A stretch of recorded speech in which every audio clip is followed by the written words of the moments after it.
Tepuk tangan untuk kita semua. Izin Pak Anies, saya menggebu-gebu kalau ketemu sama Mas Anies hari ini.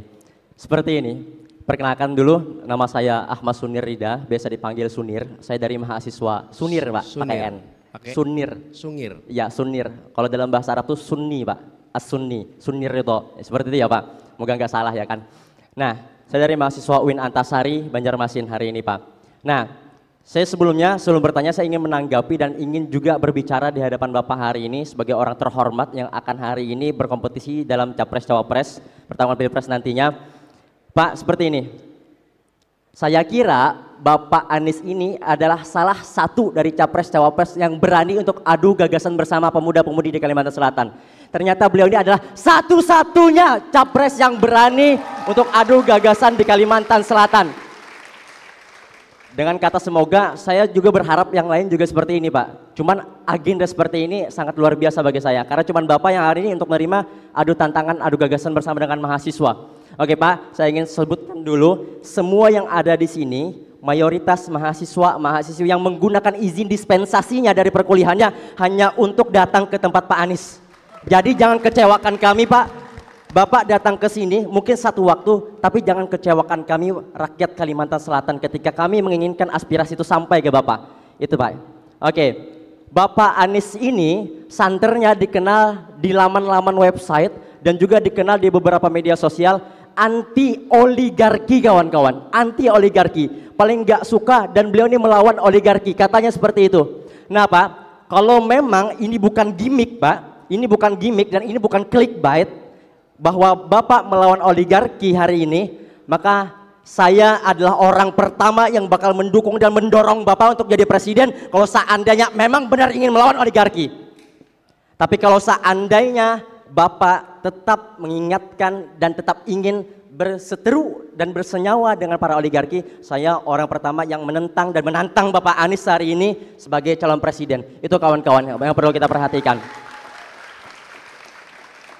Pertanyaan saya seperti ini Pak, kita kembali lagi, mohon maaf sensitif, membahas mengenai ibu kota Nusantara.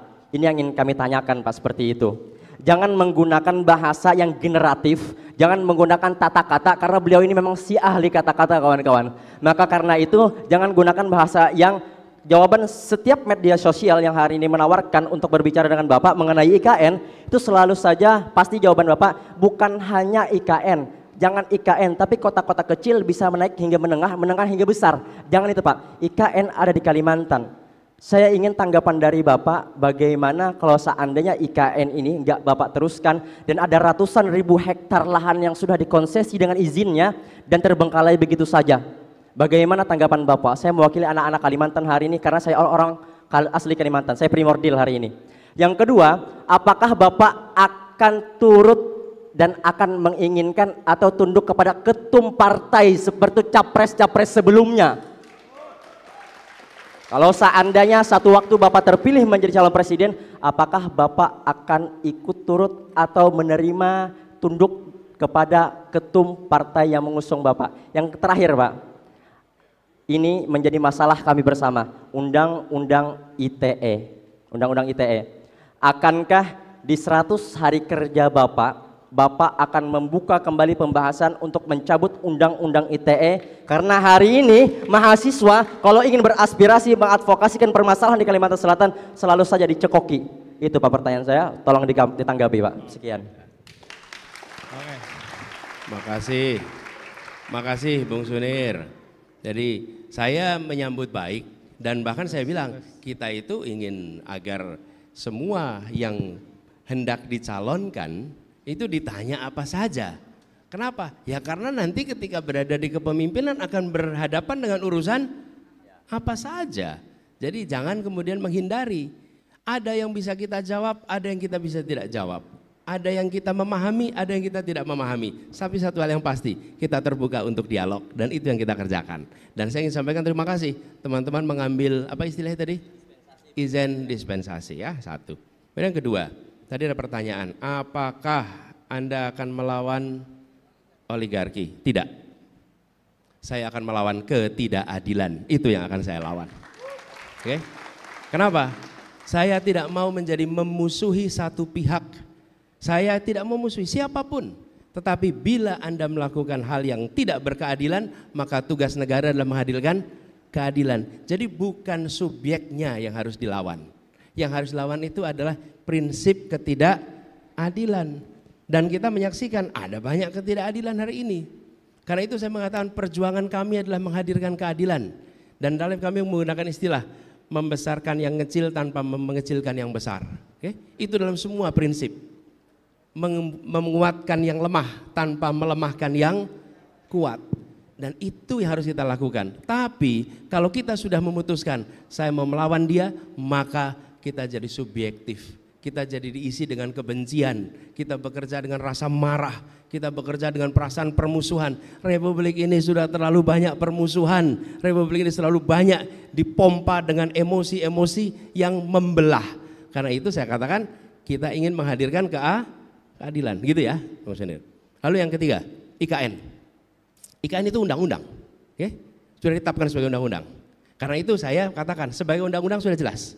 Sekarang ada sumber daya nih. Ada anggaran 400 sekian triliun, mau dipakai untuk apa? Ya, mau dipakai untuk satu titik yang dimanfaatkan oleh pegawai negeri, oleh ASN yang nanti berada di situ apa? Aparat pemerintah. Aparat pemerintah yang berada di situ, orang yang bekerja untuk negara. Di saat rakyat kita hari ini membutuhkan tambahan puskesmas, membutuhkan tambahan sekolah, anak yang putus sekolah karena kurang sekolah masih banyak. Jadi bukan soal IKN-nya, ini anggaran kita mau dipakai untuk apa sekarang? Hari ini kita masih punya PR begitu banyak yang pada waktu sekarang urgen untuk diselesaikan.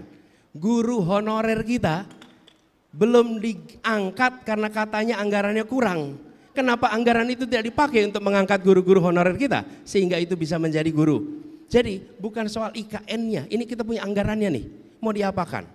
Kalau anggaran itu tidak diselesaikan, digunakan untuk urusan yang prioritas, oke? Tapi urusan yang simbolik. Ada di sini, kita semua ikut bangga, kita semua ikut bersyukur. Tapi bicara persoalan urgen di negeri ini masih banyak urusan yang harus diselesaikan. Jadi undang-undangnya sudah ada, tinggal soal kapan kita menuntaskannya, mengikuti kemampuan ekonomi kita. Dan itu yang saya maksud, ada urusan yang urgen. Bagaimana kita menjelaskan pada guru-guru yang tidak diangkat karena kita kekurangan anggaran, pada saat yang sama kita sedang membangun istana untuk dipakai seorang presiden. Gimana menjelaskannya itu? Sulit kita. Jadi sekali lagi bukan soal IKN-nya, ini soal anggarannya nih, mau dikerjakannya kapan, gitu ya. Lalu soal ketua umum partai. Bung Sunir, saya beberapa kali menyampaikan cara kami bertugas di Jakarta. Karena cara kami bertugas di Jakarta, cara mengambil keputusan mungkin itu bisa digunakan sebagai dasar dalam menilai. Apa cara mengambil keputusan yang kami lakukan? Saya memutuskan berdasarkan 4 prinsip. 1, prinsip keadilan. Prinsip keadilan. Bagaimana prinsip keadilan itu ditegakkan dalam keputusan apapun. Yang kedua adalah kepentingan umum, public interest. Di mana itu? Yang ketiga adalah fakta, data, ilmu, objektivitas. Yang keempat baru aturan hukum, undang-undang, peraturan, konvensi. Oke? Selalu keputusan begitu. Jadi ketika mengambil keputusan mendasarkan pada 4 itu, dan hampir semua keputusan bisa dibicarakan. Sekarang malah jadi pertanyaan, kenapa a priori pada ketua partai? Kenapa kita menganggap ketua partai itu selalu menganggap kepentingannya dia kepentingan sempit? Saya beri contoh, Pak Surya Paloh, ketua partai Nasdem. Oke? Nah, kalau dia mau enak, dia nggak usah nyalonin Anies, hidupnya nyaman. Dia coba nyalonin Anies, apa yang terjadi pada dia? Apa yang terjadi pada partai Nasdem? Betul tidak?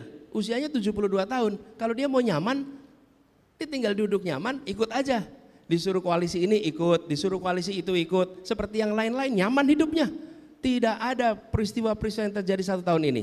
Jadi jangan anggap kalau ketua partai lalu otomatis dia tidak lagi mementingkan kepentingan umum dan mementingkan kepentingan negara. Masih banyak ketua-ketua partai kita yang membawa kepentingan itu. Oke? Nah, kita harus kritis. Saya setuju dengan Anda kritis, tapi jangan a priori. Karena kalau kita a priori, maka kekritisan kita hilang. Kita hilang. Jadi jawaban saya, Bung Sunir itu. Lalu soal Undang-Undang ITE. Undang-Undang ITE sudah berulang kali kami sampaikan. Malah waktu itu saya bilang ini, Bung Sunir, mungkin juga pernah dengar. Masa kita mau bilang Indonesia aja Wakanda. Indonesia dibilang apa? Konoha. Itu kan karena takut gitu. Demokrasi harus memberikan rasa kemerdekaan di dalam berpendapat. Dan semua aturan-aturan yang melarang itu harus ditiadakan. Terus pertanyaannya, komitmen Pak Anies apa? Komitmennya ditunjukkan di ruangan ini. Kita tidak membatasi siapa untuk bertanya apa di dalam forum yang seperti ini. Oke? Kan Bung Sunir kan tidak dilarang bicara, tidak ditandain, oh yang ini nggak boleh bicara. Enggak, semua boleh. Artinya apa? Besok juga ketika bertugas akan begitu. Dan ketika saya bertugas di Jakarta, sebagai contoh, saya udah kerja 5 tahun nih. Kelihatannya caci makinya banyak waktu itu. Serangannya nggak kira-kira dan terorkestrasi. Pertanyaannya, adakah di antara mereka yang melemparkan fitnah sekalipun pernah dilaporkan ke polisi oleh Gubernur Jakarta? 0. Nggak ada, sama sekali. Kalau media menulis keliru, maka saya tidak melaporkan ke polisi. Saya akan melaporkannya ke Dewan Pers, karena itu soal kode etik pers, bukan soal kriminal. Jadi komitmen itu bukan komitmen sekarang. Dan ketika saya seumur Bung Sunir, ketika ada majalah koran di Bredel, saya termasuk yang berada di paling depan berdemonstrasi untuk memprotes pemberontakan itu. Gitu ya? Oke. Oke, thank you ya. Tadi udah orasi, terus nambah satu pertanyaan buat teman-teman yang lain. Oke, waktu yang panjangan. Pertanyaan 3 soalnya tadi. Siap. Thank you. Jaga stamina. Terima kasih. Dan tadi dikatakan mudah-mudahan tidak satu-satunya. Mudah-mudahan yang lain juga mau datang ke sini dan berdiskusi dengan anak-anak muda di Soalnya kalau sama aktivis tuh ngobrol lama, Pak. Iya kan, udah orasi dulu tadi, pertanyaannya banyak pula buat kasih teman-teman yang lain. Oke, Pak Sudir.